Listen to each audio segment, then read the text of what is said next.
Entonces vamos a repasar la semana 7. Estas tres cosas, ¿qué es la lógica? ¿Qué es el concepto y cuáles son sus propiedades? ¿Y qué es el juicio y cuáles son sus características? En primer lugar, ¿qué es la lógica? Aquí vemos algunos conceptos que nos pueden ayudar a comprender qué es la lógica.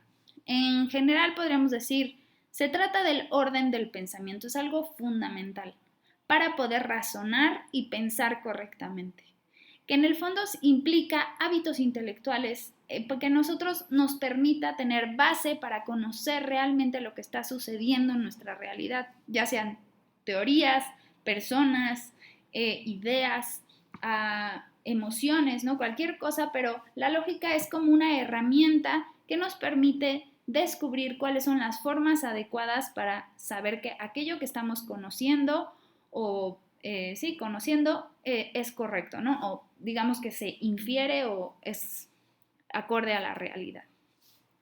Ahora, ¿qué es la lógica? Digamos que de manera mucho más exacta o de definición, la lógica es la ciencia que estudia el orden de los pensamientos. Por eso en la nube de palabras de la diapositiva anterior vemos que el orden de los pensamientos es una palabra principal, ¿no?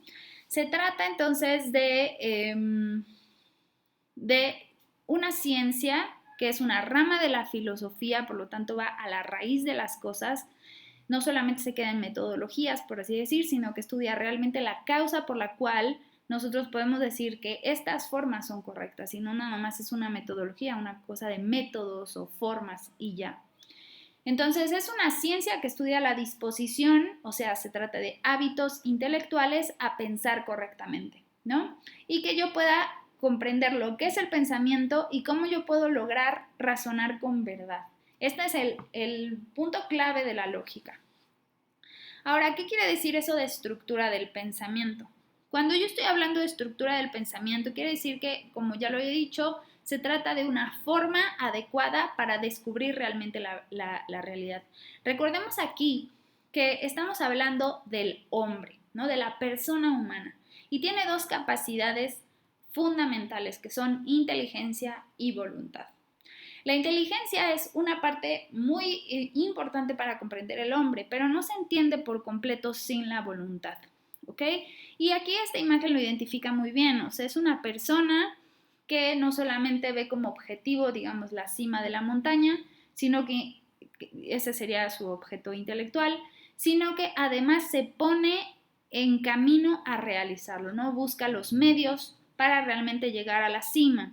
Algo así podría ser la lógica, ¿no? O sea, es una estructura, busca las estructuras adecuadas para que el hombre pueda llegar a sus objetivos, que sería comprender la realidad, en el caso concreto de la lógica. Entonces, parte también de que el hombre o que la persona es inteligencia y voluntad, implica también que la inteligencia, digámoslo así, que se derrama en la voluntad del hombre o tiene como finalidad que el hombre pueda realmente hacer su vida tal cual quiere, ¿no? Que realmente sea libre. Esto es algo que ya hemos platicado, ¿no? La inteligencia no solamente es un montón de conocimientos, sino que se trata sobre todo de un hábito que permite que el hombre sea libre, que es algo que todos queremos porque la libertad lleva a la felicidad. Entonces, el hombre no está determinado puesto que es libre y esto es algo muy importante porque si el hombre no está determinado por los instintos como los animales, esto significa que su libertad juega un papel importante en la determinación o en el camino que va desarrollando su vida. Y así es como nosotros nos vamos desarrollando por medio de nuestras acciones. De tal forma que no son solamente reacciones, sino respuestas a la realidad a través de nuestra inteligencia, ¿no? Y así vamos pasando por la vida y ya no solamente somos un ser cualquiera, sino que somos unos individuos particulares con metas concretas, con aspiraciones, ¿no? Que son fruto también de lo que nosotros hemos hecho a lo largo de nuestra vida.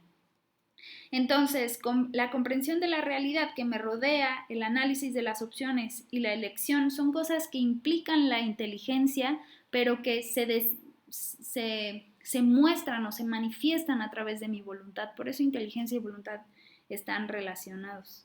Así pues, cuando yo hablo de la lógica y de cómo la lógica puede estructurar mi pensamiento, lo que estoy tratando de decir es que la lógica lo que va a hacer es que yo piense lógicamente, porque pensar lógicamente es fundamental para el hombre, porque es descubrir que la realidad afecta mis decisiones, mi vida, mis opciones, y así yo puedo ir decidiendo en cada paso de mi vida de mejor manera a través de una estructura de pensamiento. Ahora, una característica que también surge del hombre es que la libertad humana no está determinada, lo cual implica que yo me voy desarrollando y lo cual implica que yo me tengo que desarrollar por medio de hábitos, ¿no? Esto ya lo veremos mucho mejor en ética o persona y libertad, pero los hábitos de hecho son un elemento fundamental para el desarrollo del hombre, porque los hábitos, digamos que son la forma por la cual nos vamos desarrollando, en la cual vamos viviendo. Y uno puede decir, bueno, es que yo no tengo hábitos, yo no soy una persona de hábitos porque pues tal vez yo fumo, porque tal vez a mí a veces me cuesta leer o me cuesta escribir, o no sé, no me limpio los dientes, me duermo muy tarde, veo redes sociales y no tengo ningún buen hábito, ¿no? Sí, pero realmente nosotros siempre somos seres de hábitos, siempre estamos desarrollando acciones regularmente, ya sea que, no sé, nos amarremos los zapatos de cierta forma, que veamos a ciertos amigos, que tengamos cierto tono para hablar, que hagamos, no sé, que nos levantemos a cierta hora, si sean a las 11 de la mañana, o que nos levantemos a la hora que sea, no dejemos que la luz nos despierte o lo que sea. Es decir, tenemos ciertos hábitos, incluso el mismo lenguaje, o sea, el poder hablar con otro, aunque no sea de la mejor manera, es un hábito, porque el aprender a hablar implica regularidad en escuchar sonidos, en comprender sonidos, ¿no? Son hábitos. Entonces, realmente todas las personas tenemos hábitos, solamente que hay personas que no tienen los hábitos que quisieran o que pues no son los hábitos mejores, ¿no? O sea, como llegar temprano, como tener energía, o sea, salir a hacer ejercicio, lavarse los dientes, por ejemplo, ¿no? O comer bien o leer. Entonces, bueno, todos tenemos hábitos y justamente lo que hace la lógica es desarrollar unos cierto tipo de hábitos. En general podemos identificar tres tipos de hábitos. Los motores que tienen que ver pues, con el movimiento del cuerpo, ¿no? Con, por ejemplo, la flexibilidad del cuerpo o con la resistencia muscular, ¿no? Estos son motores, porque incluso la habilidad de mover la lengua y hablar es o sea, el hecho de hablar o de mover ciertos músculos tiene que ver con hábitos motores, ¿no? Vamos habituando o disponiendo nuestro cuerpo a ciertos movimientos. Lo segundo serían los hábitos morales. Los hábitos morales son los que de manera significativa se ven en ética, pero tienen que ver con la acción libre del hombre a realizar el bien, ¿no? O sea, hábitos como generosidad, como amistad, eh, como prudencia, ¿no? Sabiduría, son hábitos morales, ¿no? Que pues nos llevan a ser mejores personas en un ámbito espiritual. Y por último tenemos los hábitos intelectuales. Los hábitos intelectuales son los que nos permiten comprender mejor la realidad y que, como ya hemos visto, se desarrollan, por ejemplo, por medio de la lectura y la escritura. En concreto, la lógica trata de fortalecer estos hábitos, los hábitos intelectuales, de tal forma que pues, los hábitos morales sean más fuertes porque están relacionados. ¿Ok? Entonces, bueno, ¿qué pasa aquí? Que los hábitos intelectuales son el objeto principal de la lógica, es decir, cómo una persona puede desarrollar un hábito para pensar correctamente, lo cual implica que desarrolla su hábito intelectual. Ahora, justamente por eso decimos que el hombre lógico, aquí pongo una niña, ¿no? Que está aprendiendo a pensar correctamente, que está desarrollando un hábito intelectual que le permite comprender mejor la realidad, porque aprender a sumar o porque aprender a desarrollar ideas o a hacer geometría o no sé, geografía, pues para comprender mejor la realidad y que aquello que me dicen o aquella teoría que me expresen yo la pueda comprender profundamente y así pueda tomar mejores decisiones. ¿Ok? Entonces el hombre lógico es aquel que tiene el hábito de pensar correctamente Y este hábito de pensar correctamente se desarrolla por muchas de las ciencias que nos enseñan en la escuela, ¿no? Incluso aquellas materias, ¿no? que en el fondo nos están enseñando una ciencia, que nos parecen así de, bueno, yo nunca me voy a dedicar a esto, pero nos están desarrollando un hábito para pensar desde esta perspectiva de la vida. Entonces, bueno, es fundamental que nosotros desarrollemos nuestra inteligencia, ¿no?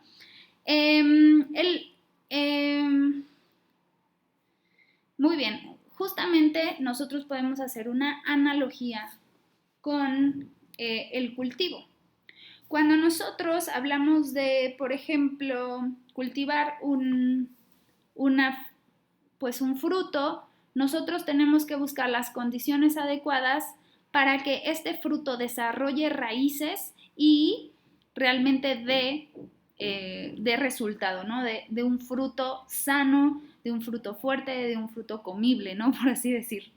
Ya sea también el de los chiles o el de los elotes. En ambos casos, pues estamos buscando que se desarrollen raíces y que, por ejemplo, si llega un viento muy fuerte, no se los lleve el viento, ¿no? O sea, no los arranque porque sus raíces están muy debiluchas, sino que se queden ahí fuertes y no se las lleven. Entonces, lo que hace la lógica es cimentar o plantar con mucha raíz nuestros pensamientos, no para que sean como así inamovibles, ¿no? De que nadie me va a hacer pensar de otra forma, sino para que nosotros tengamos la disposición a razonar, es decir, a cuestionarnos por qué es que es así. Y que en todo caso el cuestionamiento nos haga, digamos, cimentar más raíz, ¿no? Porque estamos desarrollando un hábito. Entonces, la lógica lo que sería, lo que sienta es una tierra y unas condiciones adecuadas que nos permita distinguir la verdad de la falsedad, o sea, sienta raíz y que podamos comprender pues realmente cómo se estructura la realidad. Y justamente también tiene una relación con los cultivos, porque los cultivos están expuestos a condiciones, ¿cierto? Y nosotros, de hecho, cada día también estamos expuestos a pensamientos que son distintos a los nuestros, o a que nos hagan preguntas sobre los nuestros que tal vez no están tan seguros en nosotros. Entonces, lo que nos propone la lógica, digámoslo así, es como una especie de metodología o de estructura que nos permita cuestionarnos la realidad correctamente, es decir, esto que yo pensaba tal vez estaba mal porque yo no lo pensaba lógicamente, no lo cuestionaba racionalmente, pero ahora sí, entonces ahora, digámoslo así, que no me lleva el viento, ¿no? Y digamos que me permite pues comprender mejor la realidad. El hábito de pensar correctamente, bueno, aquí también les pongo los 3 cochinitos, ¿no? Que es, digamos, o sea, ¿qué pasa con las 2 primeras casas? El lobo llega, se las lleva porque no tienen cimientos, las maderas no tienen clavos, la paja pues no tiene ningún tipo de estructura, y lo que propone la lógica es justamente cimentar, hacer fuerte nuestro hábito, como cuando vamos al gimnasio y al principio tal vez no aguantamos nada, ¿no? No aguantamos, digámoslo así, ni una varita, ni un lapicero. Y estamos tan debiluchos que cualquier cosa, digámoslo así, llegamos al gimnasio de la lógica y creemos todo, como si fuéramos unos niños. Y entonces vamos desarrollando, empezamos como paja, ¿no? Creemos todo, que todo se sostiene, pero después nos damos cuenta que no es suficiente. Entonces la lógica nos proporciona las herramientas adecuadas para que aquello que creamos esté cimentado, que tenga conexión con la realidad, ¿ok? Y entonces, bueno, justamente pensar implica cuestionarnos la realidad, un poco como aquí les había dicho, los niños tal vez tienen todavía no las herramientas adecuadas para cuestionarse correctamente la realidad, pero se la cuestionan y por eso llega un momento en el que nosotros podemos tener una opinión sobre las cosas y una opinión sustentada, ¿no? Cuando estamos en la mesa y nuestros papás nos preguntan algo ya de 12 años y ya podemos decir algo con razones, porque entonces ya hemos desarrollado hábitos en la escuela o con nuestra familia para poder decir lo que pensamos con cimientos, con lógica. Hemos desarrollado un hábito intelectual. Entonces, justamente pensar implica, o pensar correctamente más bien, implica cuestionarnos la realidad. para que entonces nos cultivemos, para que, digamos, sentemos raíz y entonces no creamos cualquier cosa y nos vayamos con el viento, sino para que estemos seguros de que aquello que pensamos tiene sustento. ¿Ok? Esto, todo lo que hemos dicho, es acerca de la lógica. La lógica lo que hace es esto, ¿no? Descubrir para que nosotros podamos comprender mejor la realidad. Y para eso hay que cuestionarnos la realidad, hacernos preguntas como qué, para qué, por qué, que son preguntas, por supuesto, filosóficas y que requieren esfuerzo. Por supuesto que requieren esfuerzo, pero en la medida en la que nos vamos habituando a desarrollar ese esfuerzo, a practicar ese esfuerzo, es que podemos tener mucho más facilidad con el tiempo, como cuando vamos al gym y al principio nos cuesta muchísimo trabajo tal vez cargar 1 kilo, ¿no? Pero después tal vez 1 kilo lo cargamos sin problema, ya necesitamos 2 y 3. Lo mismo pasa con los hábitos intelectuales, tenemos que empezar a cargar peso para comprender, ¿no? Por eso, aunque sea filosofía o cosas que nosotros no estamos acostumbrados, con el tiempo vamos a poder desarrollarlo si nos esmeramos y vamos continuamente a aprender esto, ¿ok? Entonces, la lógica entonces hasta ahora lo que hace es estudiar el pensamiento y como ya habíamos dicho, el pensamiento implica abstracción. Esto es bien importante, no estamos hablando de cosas concretas como cuando pasa con los sentidos sensibles, ¿no? Es decir, estoy viendo la mesa o estoy viendo la computadora o estoy viendo un corazón, ¿no? Sino que estoy comprendiendo algo que se separa, por así decir, de la materia, de tal forma que yo puedo, por ejemplo, en esta pintura del grito, ¿no? Estar observando una etapa concreta de la realidad, ¿no? Que es como toda la modernidad, y decir, bueno, entra la desesperación y entonces yo no solamente observo la realidad en su desesperación, sino que digamos que la abstraigo, la comprendo fuera de lo que está sucediendo en concreto y puedo decir de ello, hay ansiedad, desesperación en esta época concreta e incluso hacer una obra de arte, ¿no? Que es muy común, espero que la conozcan. Muy bien, pues esta es la lógica. Y la lógica es justo estudiar el pensamiento. Ahora, la primera pregunta que hay que hacernos es, ¿cómo se manifiesta nuestro pensamiento? Las opciones son por percepciones sensibles, por ideas y conceptos solamente, por ideas, juicios y razonamientos o por el lenguaje. El lenguaje es algo correcto, se manifiesta nuestro pensamiento por el lenguaje, pero aquí en concreto, digamos, podríamos poner respuesta por el lenguaje, porque ciertamente lo manifestamos por medio de él, pero además en estas preguntas diríamos, la que definitivamente no es por percepciones sensibles, porque el pensamiento intelectual, aunque parte de lo que nosotros observamos, es la abstracción, recordemos esto.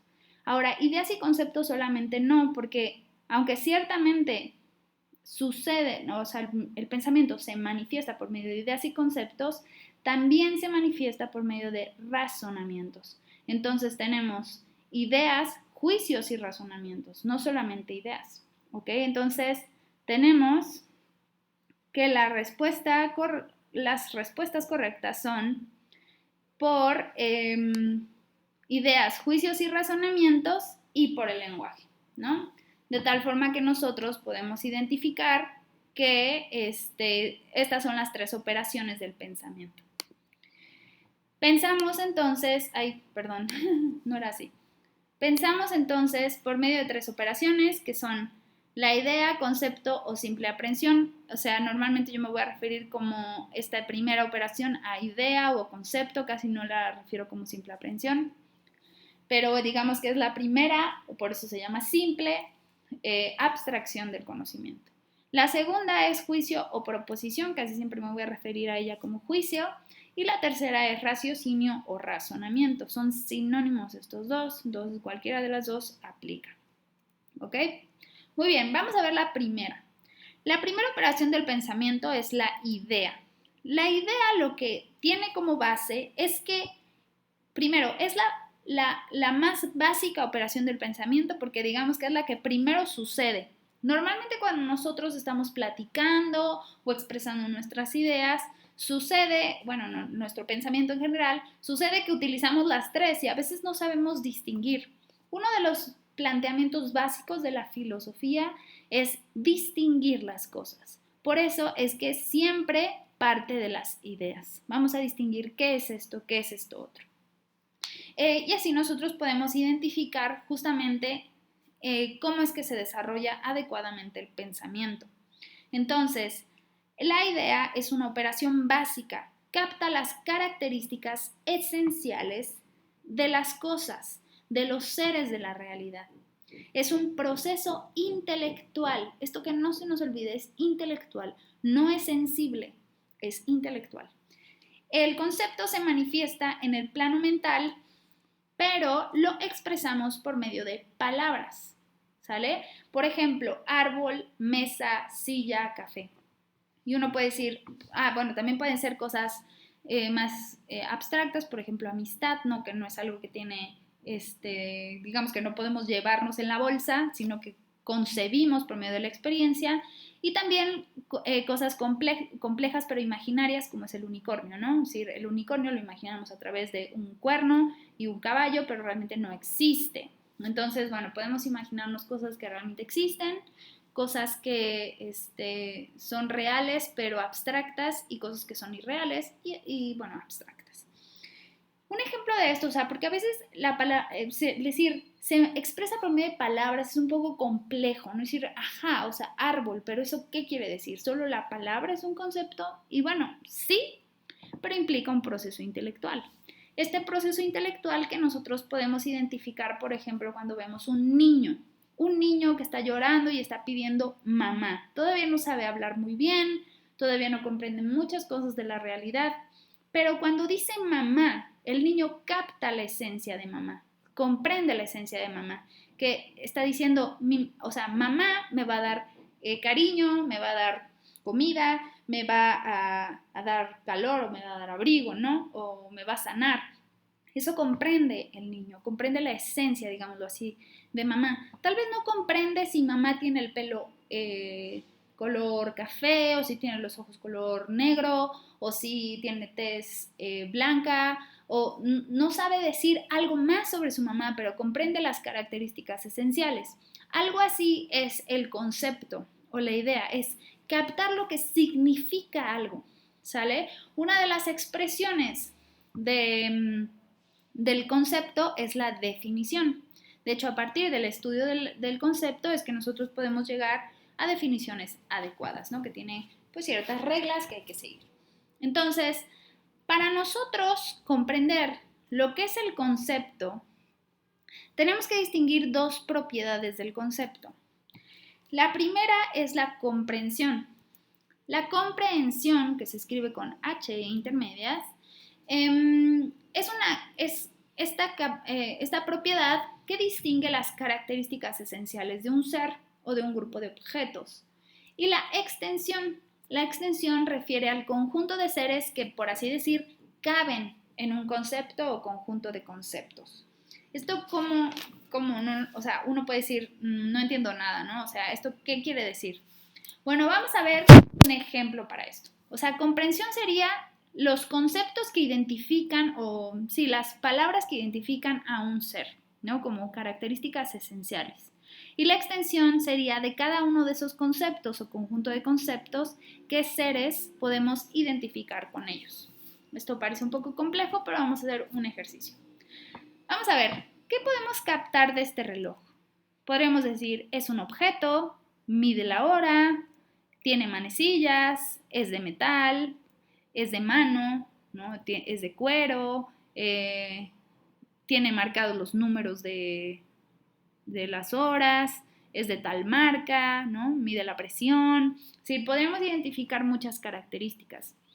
Pero, ¿qué características, digamos, que comprenden no a este reloj, sino al concepto reloj? Eso es la comprensión, que es lo esencial de un ser, pero no como este ser, ¿no? Como esto sí, digamos, la comprensión de este ser implicaría todas estas características y aún más. Pero cuando yo quiero comprender lo que es un ser en concreto, como decir, ¿Qué significa reloj? Yo no puedo poner que tiene manecillas, porque ¿dónde quedan los relojes digitales o los relojes de arena o los relojes de sol? También son relojes, pero son otro tipo de relojes, ¿no? Entonces, nosotros, para captar la comprensión del reloj en general, podríamos decir nada más de estas dos. Es decir, un reloj es un objeto que mide la hora. Esa es la comprensión de un reloj. Ahora, ¿cuál es la comprensión de este reloj? Todas estas características y las que hagan falta, porque esas son las características esenciales que identifican al objeto que nosotros estamos analizando, ¿ok? Cada concepto entonces refiere a la comprensión, o sea, es un objeto, es digamos que un elemento de comprensión. Mide la hora es un segundo elemento de comprensión. El objeto, por así decir, sería comprensión, pero ¿qué extensión tiene este objeto?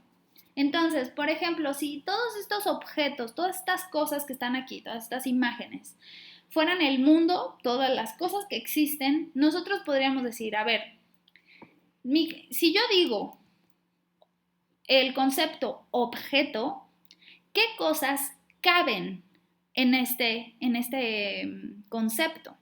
Y diríamos, bueno, lo que sacaríamos sería los seres vivos, ¿cierto? Por ejemplo, al unicornio, que aunque es irreal, pues sigue siendo un ser vivo, y al gato, porque todos los demás son objetos. O sea, la tele es un objeto, los lentes son un objeto, la guitarra es un objeto, el zapato es un objeto, el reloj es un objeto, ¿no?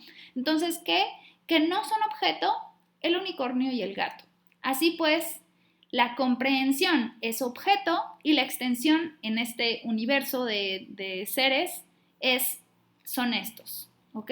Quitamos, si se dan cuenta, al gato y al unicornio, ¿ok? Entonces vemos que cada concepto es una comprensión y tiene una extensión, es decir, le caben muchas cosas. Pero ¿qué tal si yo digo, por ejemplo, la comprensión, aquí me faltó una H, es ser vivo? ¿Cuál es su extensión? Es gato y unicornio, ¿no? Tomando en cuenta ese universo de seres que puso. O sea, quito todos los objetos, digamos que lo hice al revés. Ahora, ¿qué pasa si yo digo, mi comprensión son dos características, objeto y sirve para medir la hora? Sí, vemos aquí, comprensión tiene distintas características, son las características esenciales, ¿ok? Entonces, puede ser que yo nada más diga objeto, esa es una característica esencial que identifica la comprensión. Y sirve para medir la hora, es mi segunda característica, ¿ok? Entonces, ¿cuál es la extensión de esto? De todos los seres que yo vi, ¿no? Que el televisor, que el zapato, que el gato, bueno, pues nada más me quedo con estos, porque estos serían los únicos que caben, entre comillas, en la comprensión o en las características esenciales, objeto y sirve para medir la hora. Ahora, ¿qué tal si yo además digo, bueno, vamos a hacer más chiquita la comprensión, es decir, a poner más características? Lo que voy a hacer es decir, primera característica, objeto. Segunda característica, sirve para medir la hora. Y tercera característica, lo hace digitalmente. ¿Cuál es la extensión de esto en el universo de seres que puse? Pues nada más me queda porque si recordamos, me falta todavía bueno, pues sí hay otros relojes, pero el único que lo hace digitalmente es este. Y no puse el celular porque no sirve para eso, no tiene como finalidad otra, no solamente medir la hora. Muy bien, pues digamos que lo que vemos aquí es que hay una relación entre la comprensión y la extensión. Entre menos comprensión significa que tengo menos características. Por ejemplo, en el caso de objeto, tengo una sola característica esencial y así tengo menos comprensión. Y si tengo más comprensión significa que tengo más características. Por ejemplo, objeto que sirve para medir la hora digitalmente. Tengo más características y la extensión significa que menos extensión significa menos individuos caben en el concepto y más extensión significa que más individuos caben en el concepto. Entonces, la ley de variación inversa en términos de comprensión y extensión significa a medida que la extensión de un concepto aumenta, o sea, que caben más, significa que disminuye la comprensión y viceversa. Y lo vemos muy bien, ¿no? Decíamos, por ejemplo, objeto y cuántas cosas nos cabían. O sea, tenemos la imagen general, ¿no? Que está ahí, que está aquí. Tenemos todos estos seres. Y si yo digo la comprensión objeto, que es una sola característica, o sea, tengo menos comprensión, entonces tengo más extensión porque me caben un montón de cosas, me caben todos estos, ¿cierto? En cambio, si yo digo objeto que sirve para medir la hora digitalmente, o sea, tengo 3 características de comprensión, o sea, aumenta mi comprensión, entonces, de todos esos nada más me queda uno, es decir, le caben solamente uno. Así sucede que entre menos comprensión, más extensión. Y entre más comprensión, o sea, más características, menos individuos le corresponden al concepto. Otro ejemplo puede ser, si yo le pregunto a alguien, ¿quién te gusta? Y me dice, una persona. Pues de todos estos, pues caben todos, porque todos son personas, ¿cierto? O sea, uno puede decir, pero eso puede ser cualquiera, ¿no? Entonces digo, bueno, una persona que es hombre. Entonces ya aumenté mi comprensión y ahora ya puedo eliminar a todos los que son mujeres, ¿cierto? Es decir, disminuye mi extensión. Ahora son menos los que caben en la comprensión, es decir, en una persona que es hombre. Pero si además le aumento otra característica esencial, es decir, aumento la comprensión, digo hombre con barba, entonces pues ya puedo eliminar a un montón de personas. Es más, aquí me quedarían tal vez unos 3, ¿no?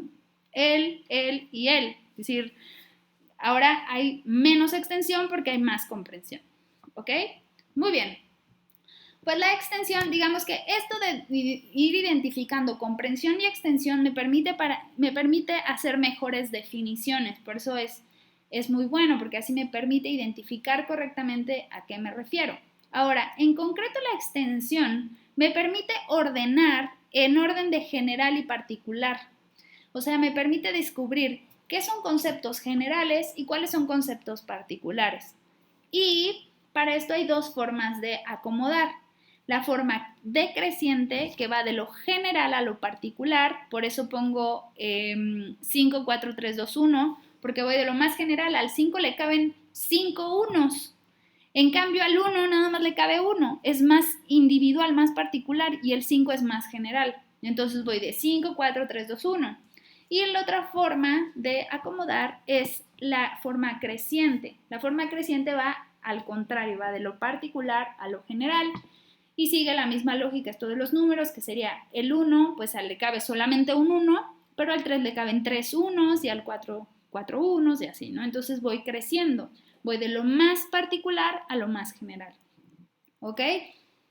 Entonces, si hacemos un ejercicio en el que tengo que ordenar de acuerdo a la extensión estos 3 conceptos que de hecho nosotros ya vimos, nosotros podemos empezar diciendo, a ver, ¿cuál es el concepto más general de estos 3? ¿Será hombre? No, porque hombre, digamos que todavía no es tan general como lo es persona. Persona incluye también mujer. Entonces, como tengo un concepto más general, será persona general, o sea, el más general, luego hombre y luego hombre con barba, que es el más particular. ¿Ok? Entonces vamos a hacer un ejercicio. Del orden creciente, en orden creciente sería, vamos a ir de lo más particular a lo más general. Sería hombre con barba, luego hombre y luego persona. ¿Ok? Porque fuimos de lo más particular a lo más general. Y en el orden decreciente iríamos decreciendo, o sea, yendo hacia abajo, de lo más general, o sea, persona, a lo más particular, yendo por hombre y luego hombre con barba. ¿Sale? Espero que esto haya quedado claro. De estos ejercicios son los que vamos a hacer en la semana 7. Hay 2 tests, uno que trata sobre esto en particular, de ordenar, y vamos a tener que mover mover las opciones, quedando de lo más particular al más general, dependiendo de cómo nos los pida. ¿Ok? Muy bien, vamos a ver ahora la segunda operación del pensamiento, que es el juicio. El juicio consiste digámoslo así, en armar proposiciones. Y las vamos a armar por medio de un verbo. Es decir, ya no solamente vamos a identificar qué son, como de características esenciales, sino que ahora podemos decir algo de ellos, algo más de los seres que nosotros observamos. El juicio también se le dice proposiciones. Y lo que hacemos Armando es relacionar o separar características con objetos. Es decir, vamos a decir, por ejemplo, en el caso del niño, bueno, a través de un... Voy a ir al ejemplo, no puse el ejemplo del niño, pero decir, vamos a ir de... ahí estoy un poco perdida, ya volví. Por ejemplo, en el ejemplo del niño que dice mamá, tal vez cuando es muy bebé todavía no descubre si mamá tiene el pelo alto, si tiene el pelo largo, si lo tiene corto, si lo tiene chino, todavía no descubre eso. Pero en un momento dado, a partir de una oración puede decir, mi mamá tiene el pelo largo.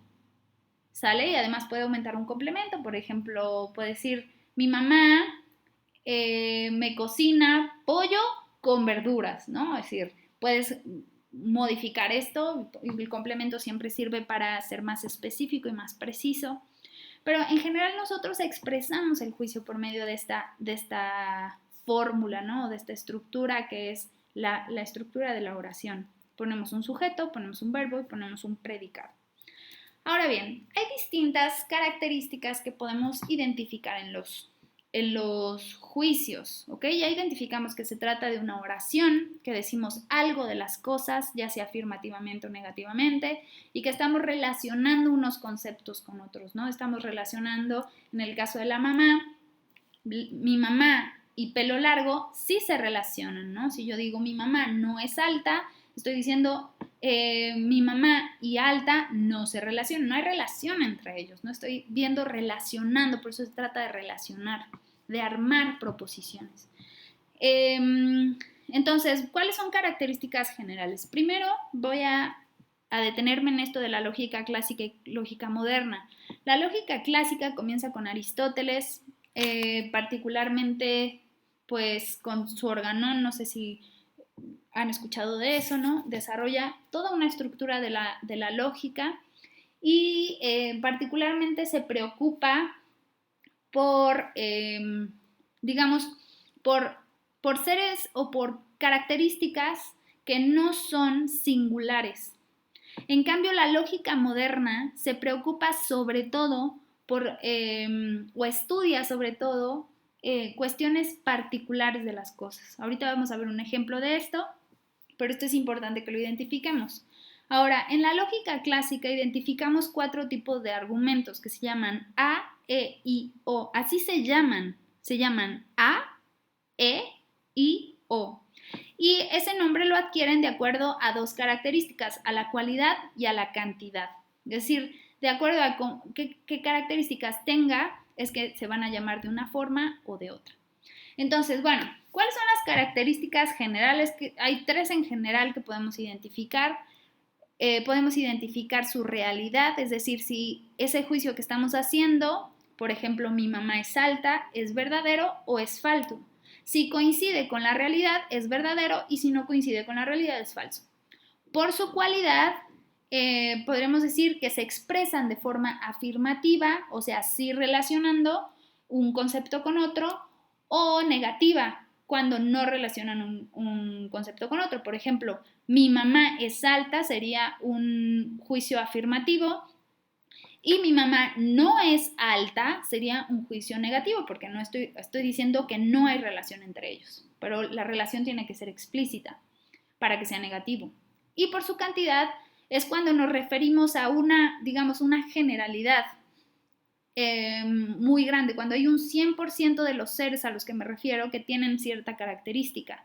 Eso es cuando son universales, ¿no? Cuando digo, por así decir, todos los hombres son mortales. O sea, yo estoy diciendo el 100% de los hombres, no hay un hombre que no sea mortal, ¿no? Y eso es el universal, o también puede ser negativo cuando yo digo ningún hombre es planta, ¿no? Estoy diciendo el 0% de los hombres es planta. Y en el caso de los particulares es cuando solamente algunos, puede ser del 1% al 99%, digamos que tienen cierta característica. Por ejemplo, decir algunas plantas son árboles, ¿no? Es decir, algunos vegetales son dulces, ¿no? Si realmente estoy diciendo solamente algunos, y esto también se puede expresar de manera negativa, ¿ok? Regularmente la lógica clásica identifica estas dos características, también esta con las tablas de verdad, y la lógica moderna se preocupa sobre todo por los juicios singulares. Los juicios singulares son aquellos que no es como algunos seres son así, sino este ser en concreto es así. Por ejemplo, la lógica clásica se preocuparía por algunos profesores son buenos y la lógica moderna diría Miss Rosy es muy buena profesora, o sea, se preocupa por el caso concreto, ¿no? Y bueno, hay 4 tipos de juicios en este caso, que serían conjuntivo, disyuntivo, condicional o simple. Aquí les voy a poner un ejemplo de cómo funciona particularmente considerando cualidad y realidad. Yo diría, Estocolmo es la capital de Suecia. Esta tendría una cualidad afirmativa porque estoy relacionando que Estocolmo y capital de Suecia sí tienen relación. Y además, si yo analizo este juicio, yo digo, esto es cierto, porque en efecto, Estocolmo es la capital de Suecia. En un segundo ejemplo, si yo digo Estocolmo no es la capital de Suecia, lo estoy expresando de tal forma que no estoy relacionando la capital de Suecia con Estocolmo, lo cual hace que la cualidad del juicio sea negativo, pero la realidad sea falso, porque en efecto Estocolmo es la capital de Suecia, entonces si yo digo que no es, eso es falso. En tercer lugar, puedo decir, Estocolmo no es la capital de México, tengo un juicio de cualidad negativo porque estoy diciendo no hay relación entre capital de México y Estocolmo, pero esto de hecho es verdadero. Vemos aquí que justamente falso no quiere decir que sea negativo, ¿ok? Sino que tiene que ver con otra característica del juicio. Y verdadero no es afirmativo porque, bueno, por ejemplo, en este caso, que tengo que Estocolmo no es la capital de México, es un juicio negativo, pero verdadero, ¿no? Y así puedo ir diciendo Puebla es la capital de Suecia, que está expresado de manera afirmativa, pero que es falso, y Puebla no es la capital de Suecia, está expresado de manera negativa, pero es verdadero. Estas cuestiones ya las vimos. Un ejemplo de esto sería, las ballenas son tiburones. Aquí vemos que por su cualidad es afirmativo y por su realidad es falso, porque realmente las ballenas no son tiburones. Las ballenas no son tiburones sería negativo por su cualidad y verdadero por su realidad. Los perros son mamíferos sería afirmativo por su cualidad y verdadero por su realidad. Los perros no son mamíferos sería negativo por su cualidad, porque está expresando no hay relación, y falso por su realidad, porque sí son mamíferos. Estos 4 que hemos visto son los que considera la lógica clásica, pero este de Toby es mi perro es el que consideraría o es un caso típico de la lógica moderna, porque es un caso concreto, es un caso singular, no está diciendo algunos perros son de algunas personas, sino que estoy diciendo Toby en concreto, es mío. Entonces, esto no es estudiado por la lógica clásica, es estudiado por la lógica moderna y trata con juicios singulares. Ahora, de parte de la lógica clásica, nos lleva a decir, ¿cómo está eso que habíamos dicho de que hay A, E, I, O, ¿no? O sea, uno da un poco de risa, ¿no? O sea, normalmente tienen nombres más complicados, pero bueno, digamos que aquí no se complicaron tanto la existencia. La cosa va así. Los juicios categóricos son los que son considerados en la lógica clásica y tienen estos 4 nombres. Ahora bien, ¿cómo identificamos el A, del E, del I, del O? Nosotros habíamos hablado de la característica de la cantidad y de la cualidad. Cuando identificamos que hay un juicio que tiene la característica universal y es afirmativo, entonces se llama A. Cuando vemos que es universal negativo, se llama E. Cuando es particular afirmativo, se llama I. Y cuando es particular negativo, se llama O. Por ejemplo, del A sería todo sujeto es este predicado, ¿no? Todo hombre es mortal. Tiene la característica todo y además está expresado de forma afirmativa. Cuando yo digo ningún animal es planta, estoy diciendo no hay relación entre ninguno, o sea, aquí debería de haber un cero, aquí me equivoqué, perdón. Aquí debería de haber un cero, no hay ninguna relación entre este sujeto y este predicado. Y este se llama después no sé, alguna ballena es gris, sería, estoy refiriéndome a solamente un caso particular, pero de manera afirmativa, y algún S no es P sería, pues, un particular, pero negativo. ¿Ok? En el caso de la lógica clásica, moderna, tenemos que se desarrolla en el siglo XIX y por parte del XX, pero que comienza como en el siglo XVII a partir de Leibniz, porque pues empieza a desarrollar algo que digamos que es considerado el padre de la lógica matemático. Y la lógica matemática considera sobre todo cuestiones de juicios simples o juicios concretos o singulares. Entonces tenemos estos 4 tipos. El conjuntivo, esto sobre todo lo van a ver en el material de la semana 7. Tenemos los simples, que son así expresar de manera concreta un sujeto y decir algo sobre ese sujeto, ¿no? Por ejemplo, Ernesto Zedillo fue presidente o Ernesto Zedillo no fue presidente de México, en un caso sería falso, por supuesto. Estamos expresando una característica de un ser concreto, de un singular. Los condicionales es cuando ponen un antecedente y un consecuente. Por ejemplo, si hace frío, que es el antecedente, entonces el lago se congelará, que sería el consecuente. Los disyuntivos serían aquellos que ponen una o sea, que ponen 2 opciones y hay que elegir entre una. Por así decir, la universidad es católica o protestante. O sea, tengo que elegir entre una y otra, no puede ser las 2 cosas a la vez. O estudia CIPOL o estudia mercadotecnia. Y los conjuntivos son aquellos que se caracterizan por unir por así decir, dos juicios simples en uno. Y que se identifican por tener la letra I. Por así decir, diríamos, hoy es viernes y es mes de marzo. Esto, por supuesto que en parte es verdad, porque sí es viernes, pero no es mes de marzo, entonces sería falso. Pero el conjuntivo, digámoslo así, no le interesa tanto la verdad, sino a la estructura, que tenga una I y que conjugue 2 cosas. Dice, a la vez estoy estudiando y trabajando. Esto es un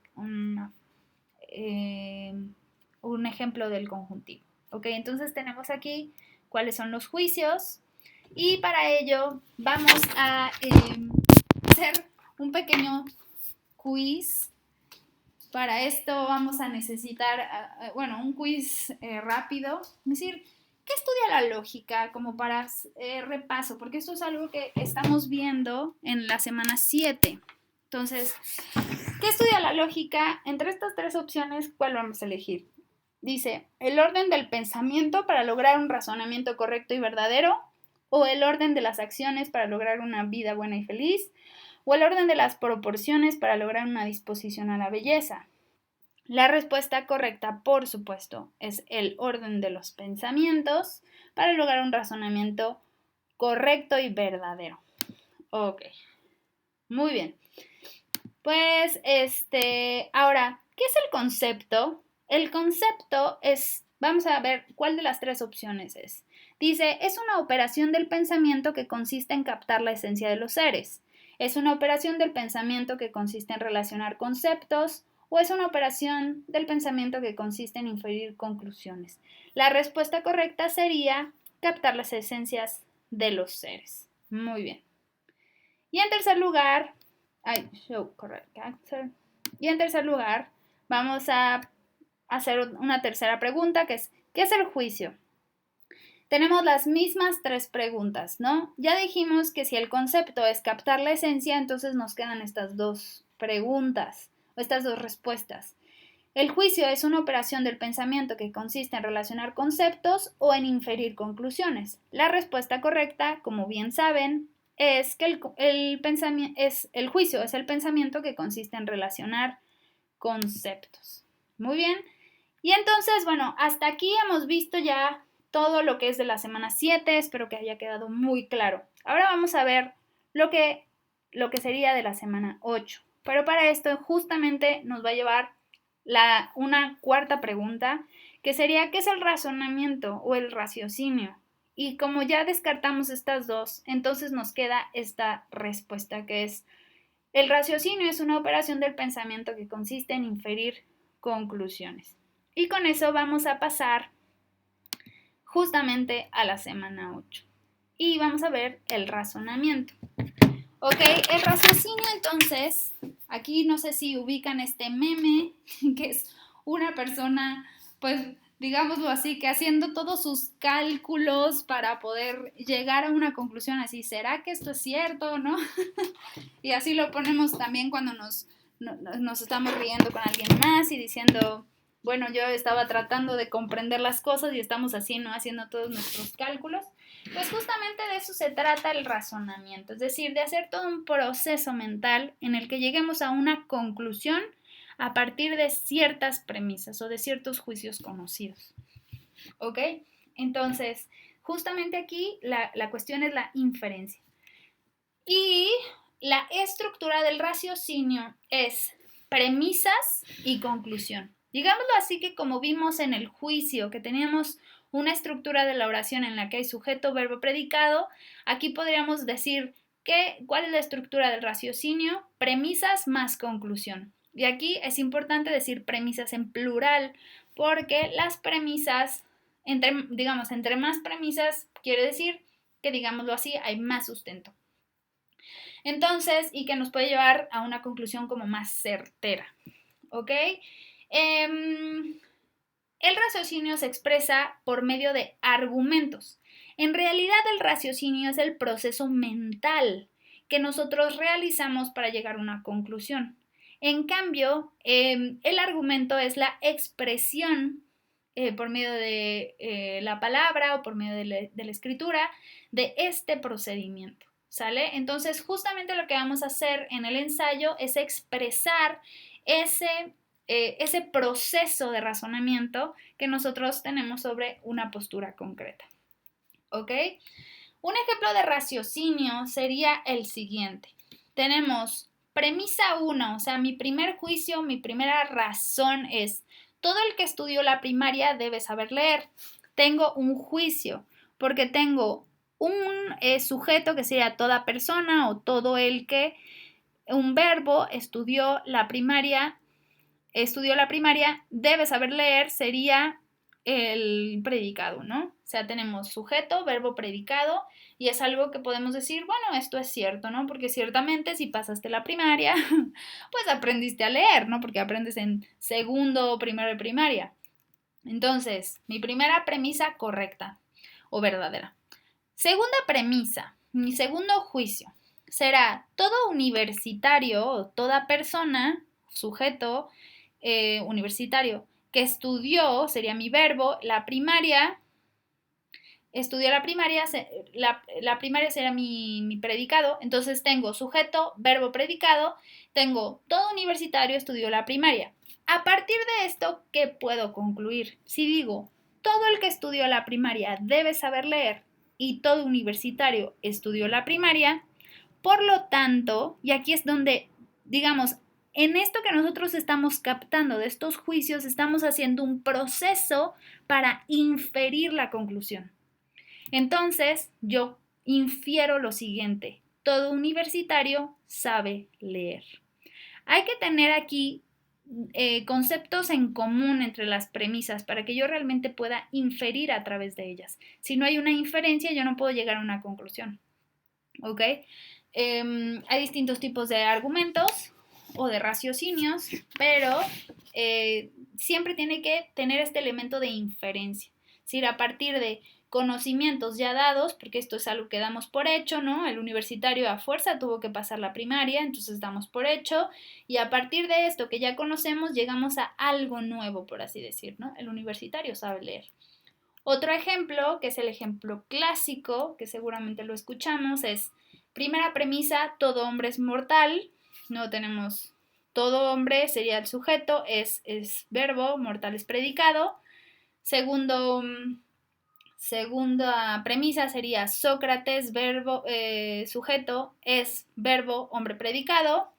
Tenemos, por lo tanto, que a partir de esto podemos inferir que Sócrates es mortal, porque en las premisas ya se nos daba a entender algo, y entonces a partir del proceso mental que estamos haciendo en el análisis de estas premisas puedo concluir que Sócrates es mortal. Ese es el sentido del argumento o del raciocinio, procesar la información para poder llegar a una inferencia, a una conclusión concreta. ¿Sale? El raciocinio entonces conjuga las tres operaciones del pensamiento, porque estoy juntando conceptos concretos, los relaciono, por lo tanto estoy haciendo juicios y además hago todo este proceso de inferencia. ¿Y por qué se dice entonces que la lógica me ayuda a razonar mejor? Porque la lógica lo que quiere es que yo logre este proceso, que es el tercero y por lo tanto el más complejo, de manera correcta. Y esto es por lo que nosotros nos movemos en la realidad. En el fondo, cuando tomamos decisiones, cuando estamos decidiendo cosas, estamos haciendo razonamientos, haciendo premisas, infiriendo de esas premisas para llegar a conclusiones que nos van a llevar a tomar decisiones. Entonces, pues es bien importante que nosotros aprendamos a razonar. No solamente a comprender conceptos o a hacer juicios, sino a razonar. Ahora bien, resulta también que nosotros, pues ciertamente, particularmente en esta semana 8, vamos a hacer como digámoslo así, como esta estructura. Pero ¿qué pasa? Que muchas veces ciertamente diríamos, bueno, todo hombre es mortal y esto lo podemos decir como cierto. Pero nosotros lo que vamos a hacer en el ensayo es explicitar, o sea, dar la explicación de por qué decimos que todo hombre es mortal. Porque no podemos nada más decir un juicio y ya, y asumir que es cierto, sino que tenemos que comprobarlo. Entonces, y también la segunda premisa. Y de hecho la conclusión ya no hay que explicarla más, porque lo que hacemos aquí es que la verdad de las premisas nos lleva a la verdad de la conclusión, ¿cierto? O sea, cuando yo estoy diciendo esto es verdad y esto es verdad, lo que infiera de ello también puede ser cierto, si es que la inferencia sí se dio correctamente. Si yo, por ejemplo, dijera todo hombre es Sócrates, sería una mala inferencia. Lo que hace la lógica es decir qué formas son correctas de inferencia y cuáles no, de tal forma que nosotros digamos, esto que yo estoy concluyendo es cierto. Y en el ensayo lo que nosotros hacemos es explicar estas razones para que aquello que concluyamos como nuestra postura o como nuestra conclusión, digamos que estemos ciertos de que es verdad. ¿Sale? Entonces, al menos hay 3 tipos de razonamientos, estos los vamos a ver más adelante. O sea, vamos a ver exactamente de qué tratan en la semana 8, les voy a poner ahí un poco de material. Los deductivos, que son como los que les mostré, de todo hombre es mortal, Sócrates es hombre, por lo tanto Sócrates es mortal. Los inductivos, que es por ejemplo, Garfield es gato, Minino es gato, Chucky es gato y así voy viendo un montón de gatos, por lo tanto, es gato y tiene 4 patas, por lo tanto todos los gatos tienen 4 patas. Y en el analógico, que sería aquel que es de lo particular a lo particular, tiene una estructura un poco particular, entonces vamos a verlo más adelante. Ahora, ¿todos los argumentos llevan a la conclusión? No, así como dijimos, ¿no? En este caso de, si yo digo, todo hombre es Sócrates, realmente no me está llevando a una conclusión adecuada. Entonces, hay formas de argumentos que no se están siguiendo, que no están llevando a una inferencia. Así pues, lo que hace la lógica es justamente ver qué estructuras son adecuadas, ¿ok? Y de cuáles se infiere realmente la conclusión. Si de hecho nosotros encontramos que hay estructuras que no me llevan a la conclusión, lo que se llama son falacias, que es algo que vamos a ver en la semana 9 en particular. Ahora, lo que sí nos sirve de entrada, antes de, digamos, entrar en formas específicas adecuadas del argumento, lo que nos sirve siempre es procurar la precisión y la claridad. La precisión y la claridad son elementos básicos para que nosotros podamos no caer en falacias o en errores de argumentación o de razonamiento. Si somos claros y precisos en lo que estamos diciendo, entonces podemos más fácilmente estar correctos en lo que decimos. Muy bien, ahora vamos a ver el eje práctico. El eje práctico va a ser básicamente armar el argumento, ¿ok? ¿Y cómo lo vamos a hacer? Vamos a hacer dos cosas particularmente. Definir la postura y estructurar el argumento. Vamos a armar un juicio con nuestra posible conclusión y vamos a estructurar las razones, ¿ok? ¿Y cómo lo vamos a hacer? Vamos a seguir 3 pasos. El primero es definir la postura. El segundo es exponer las razones y el tercero es explicar las razones de manera sintética. Ahora voy a explicar cada una. Paso 1, definir la postura a partir de la pregunta de investigación. Nosotros ya tenemos nuestra pregunta de investigación, ¿cierto? O sea, vamos a partir de esta pregunta de investigación que ya elegimos y ahora vamos a tratar de responder una posible conclusión en forma de juicio. Armamos un juicio siguiendo la estructura, sujeto, verbo, predicado y complemento y ya tenemos nuestra postura. Un ejemplo puede ser así. Esta pregunta, por cierto, no es una pregunta esencial, pero sirve para ejemplos. Si la pongo más compleja, luego es más complicado. Es decir, ¿se puede abusar de las mujeres? Suponiendo que esa sea mi pregunta de investigación. Entonces, yo parto de esta pregunta y ahora voy a contestar. Yo creo que la respuesta a estas preguntas es no, pero esto no está armado de manera de juicio, ¿no? Armado con la estructura sujeto, verbo, predicado. Entonces, la voy a armar. Nadie debe abusar de ninguna mujer, ni en la familia, ni en el trabajo, ni en la comunidad. Es decir, yo estoy contestando, tomando los elementos clave de la pregunta y lo estoy armando como en forma de juicio, además asumiendo una postura clara, ¿no? O sea, puede ser, de esta pregunta puede decir, sí, se puede abusar de la mujer en el momento que se quiera, pero eso no es algo que queremos sostener y que de hecho sería falso. Entonces nosotros vamos a poner la postura en la que creemos, como poniendo también el contexto específico para ser más claros. Y entonces ya tenemos nuestra postura, ¿sale? Hay que tomar elementos de la pregunta, pero armarla en forma de juicio.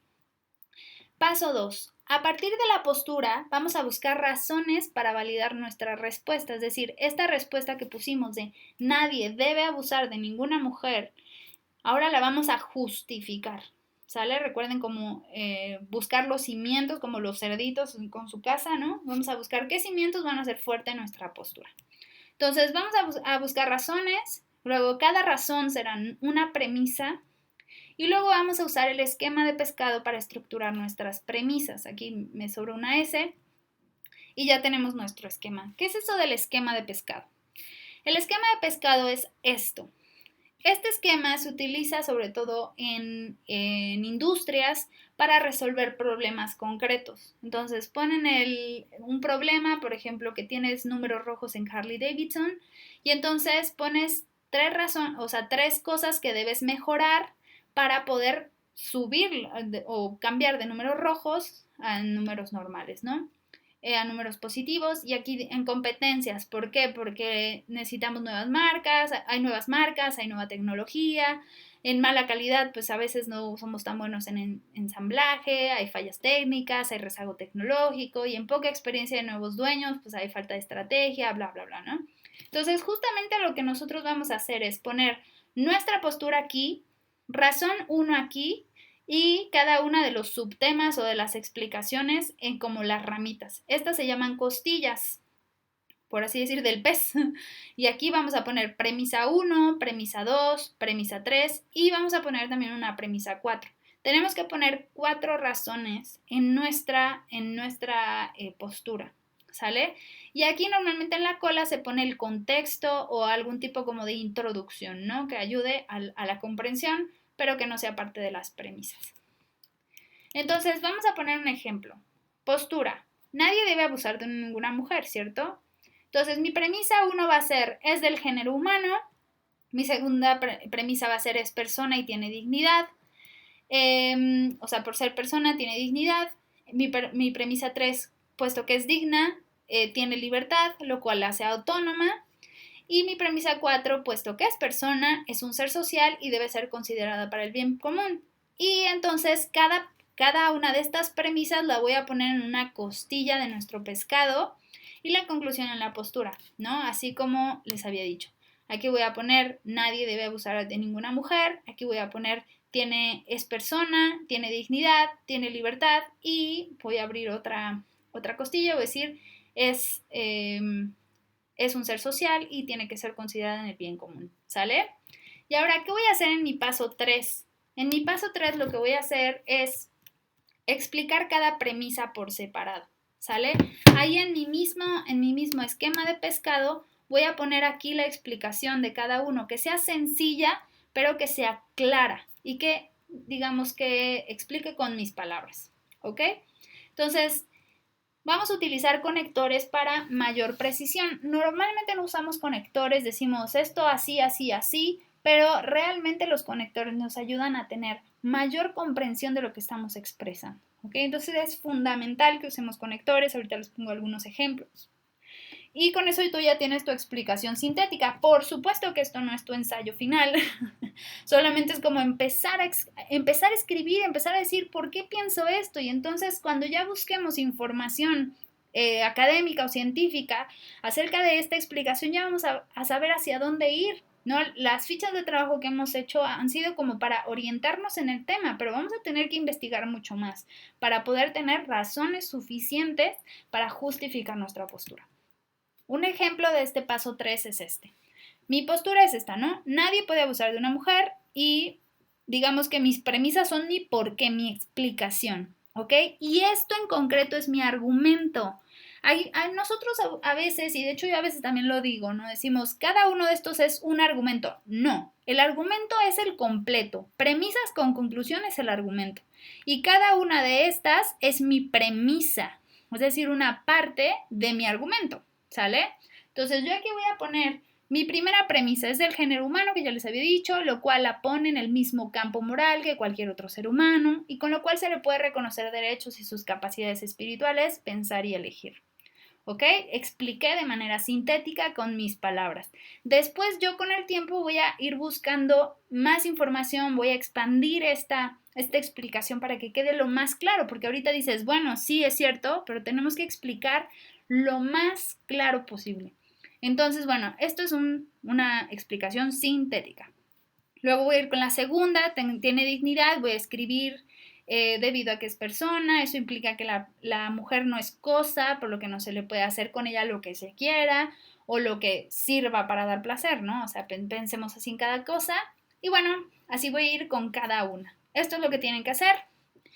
Y algo importante aquí les voy a identificar también, otro ejemplo es marcando los conectores. Los conectores son palabras que nos ayudan a conectar ideas y a ubicarlas exactamente en donde van en el texto.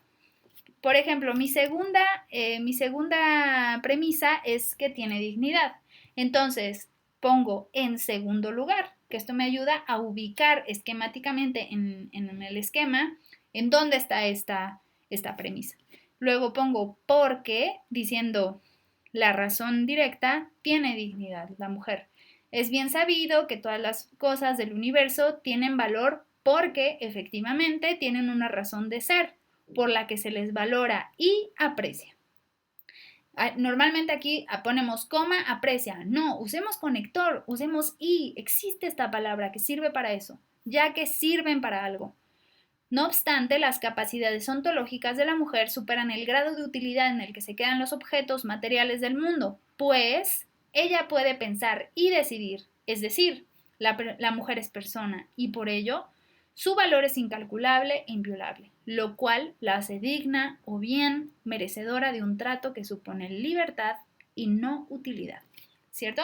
Esto de hecho me va a llevar a la tercera premisa, por ejemplo, hablar de justamente la libertad y cómo esto es autonomía y qué significa, ¿ok? Pero ahorita exponerlo con conectores me va a ayudar. Ustedes en su trabajo van a tener que marcar así como aquí con rojo cuáles son los conectores que están usando y van a decir, bueno, ¿qué onda con los conectores? Bueno, pueden buscar en internet conectores y les van a salir un montón de opciones. Aquí les doy unas opciones, ¿no? Si nosotros queremos identificar tiempo, o una orden de secuencia temporal de los sucesos, puedo poner más adelante, después, si quiero sumar enunciados, puedo poner asimismo, también, además, incluso para contrastar ideas, puedo poner no obstante, pero, para indicar causa y consecuencia, por tanto, por eso, así que, para aclarar, es decir, por esto, por ejemplo, y para organizar el texto, puedo poner primero, segundo, por otro lado, por lo tanto, para terminar.